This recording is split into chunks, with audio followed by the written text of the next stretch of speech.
Assalamualaikum warahmatullahi wabarakatuh. Halo anak-anak, apa kabar? Semua kalian dalam keadaan sehat-sehat semua. Berjumpa lagi dengan saya dalam pembelajaran pendidikan agama Islam kelas 3 semester 1 dalam tema senangnya belajar surah An-Nasr dengan materi pokok membaca kalimat dalam surah An-Nasr. Baiklah, akan saya bacakan tujuan pembelajaran. Pada hari ini diharapkan siswa dapat satu, memahami pokok-pokok surah An-Nasr. Kedua, dapat membaca surah An-Nasr. Ketiga, dapat menuliskan surah An-Nasr, dan yang terakhir keempat, dapat menghafal surah An-Nasr. Sudahkah kamu hafal surah An-Nasr? Tentunya sudah kan? Anak muslim harus hafal surah An-Nasr. Surah ini termasuk surah pendek yang mudah dihafalkan. Agar hafalanmu tidak segera hilang, bacalah berulang-ulang surah ini di dalam sholat atau pada setiap ada kesempatan. Surah An-Nasr terdiri atas 3 ayat. Kata An-Nasr berarti pertolongan, yang diambil dari ayat pertama. Surah ini menerangkan tentang berita gembira tentang kemenangan yang akan diraih Rasulullah SAW dan berbondong-bondongnya masyarakat memeluk agama Islam. Nah, ayo pastikan segera bahwa kamu mampu menghafalkannya. Selanjutnya, isi materi pembelajaran hari ini. Yang pertama, membaca kalimat-kalimat dalam surah An-Nasr. Yang kedua, menulis kalimat-kalimat dalam surah An-Nasr. Dan yang ketiga, menghafal surah An-Nasr. Yang pertama, membaca kalimat-kalimat dalam surah An-Nasr. Surah An-Nasr termasuk surah Madaniyah karena diturunkan setelah Nabi Muhammad SAW hijrah ke Madinah. An-Nasr berarti pertolongan. Hal itu sesuai dengan kandungannya yang menjelaskan tentang pertolongan Allah SWT kepada umat Islam. Surah An-Nasr menceritakan tentang peristiwa Fathu Makkah. Arti Fathu Makkah adalah penaklukan kota Mekah. Pada waktu itu kota Mekah dikuasai oleh orang kafir Quraisy. Mereka melarang Nabi dan umat Islam masuk ke kota Mekah. Nabi Muhammad SAW dan kaum muslimin memasuki kota Mekah dengan damai. Nabi Muhammad SAW mengajak semua orang Mekah untuk mengikuti ajaran Islam dan melarang mereka menyembah berhala. Penduduk kota Mekah menerima ajakan Rasulullah SAW dengan sukarela. Terbukalah kota Mekah bagi kaum muslimin. Sejak saat itu umat Islam mendapat kebebasan untuk menunaikan ibadah haji. Umat Islam tidak takut lagi dengan orang-orang kafir. Nah, setelah mengetahui sejarah dari surah An-Nasr, mari kita teruskan dengan membaca surah An-Nasr dengan makhraj yang benar. Sebelum membacanya, kita diawali dengan bacaan ta'awudz dan basmalah. A'udzu billahi minasy syaithanir rajim. Bismillahirrahmanirrahim. Idza jaa nasrullahi wal fath wa ra'aitan nasa yadkhuluna fi dinillahi afwaja fasabbih bihamdi rabbika wastaghfir innahu kana tawwaba. Shadaqallahul azim. Artinya, aku berlindung pada Allah dari godaan setan yang terkutuk. Dengan menyebut nama Allah yang Maha Pengasih lagi Maha Penyayang. Apabila datang pertolongan Allah dan kemenangan, dan engkau melihat manusia berbondong-bondong masuk agama Allah, maka bertasbihlah dengan memuji Tuhanmu dan mohonlah ampunan kepadanya. Sungguh Dia Maha Penerima Taubat. Ketika membaca kalimat-kalimat dalam surah An-Nasr, kita perlu memperhatikan makhraj dan tajwid. Makhraj adalah tempat keluarnya huruf hijaiyah, sedangkan tajwid adalah cara membaca kalimat yang berharokat. Apakah dibaca panjang atau pendek? Apakah dibaca terang atau mendengung?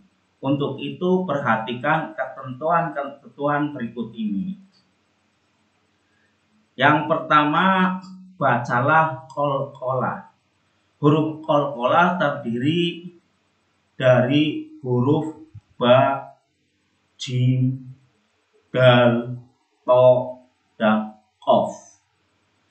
Huruf-huruf tersebut jika disukun harus dibaca memantul. Yang kedua, melafalkan huruf shod. Berbeda dengan melafalkan huruf sin. Huruf shod membacanya dengan bibir agak ke depan, seperti hendak bersiul. Dan yang ketiga, panjang pendeknya juga harus diperhatikan, seperti ketika membaca. Coba baca ayat berikut dengan makhraj dan tajwid yang benar. Idza jaa nasrullahi wal fath wa ra'aitan nasa yadkhuluna fi dinillahi afwaja ila akhirih. Yang kedua, menulis kalimat-kalimat dalam surah An-Nasr.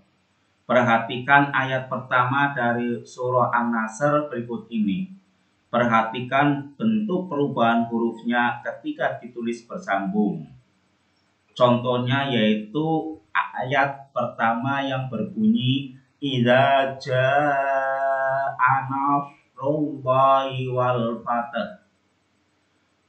Huruf hijaiyah yang tidak berubah bentuk diantaranya yaitu huruf alif, huruf zal, huruf hamzah, huruf ro, dan huruf wawu. Huruf hijaiyah yang berubah bentuk yaitu huruf jim, huruf nun, huruf shod, huruf h, dan huruf fa. Huruf hijaiyah yang dapat menyambung huruf di depannya diantaranya yaitu huruf jim, huruf nun, huruf shod, huruf lam, huruf fa, dan huruf ta. Huruf hijaiyah yang tidak dapat menyambung huruf di depannya yaitu diantaranya huruf alif, huruf zal, huruf hamzah, dan huruf wawu. Mari berlatih menulis surah An-Nasr berikut ini, yaitu ayat 1. Huruf bersambung idza, kemudian jaa, lalu nasrullahi, dan yang terakhir wal fathu. Adapun cara menulisnya yaitu idza dilanjutkan dengan kata jaa, lalu dilanjutkan lagi dengan kata nasrullahi, dan dilanjutkan dengan kata wal fathu.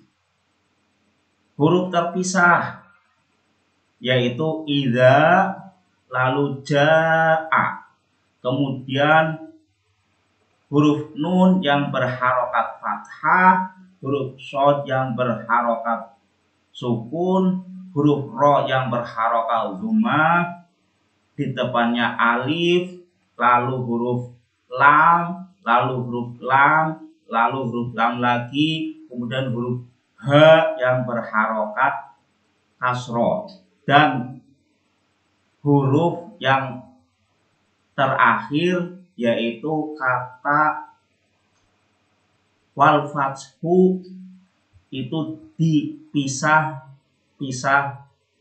sesuai dengan huruf aslinya, yaitu huruf wawu berharokat fathah, huruf la alif, lalu huruf lam berharokat sukun, kemudian huruf fa berharokat fathah, huruf ta berharokat sukun, kemudian terakhir huruf H berharokat dhammah.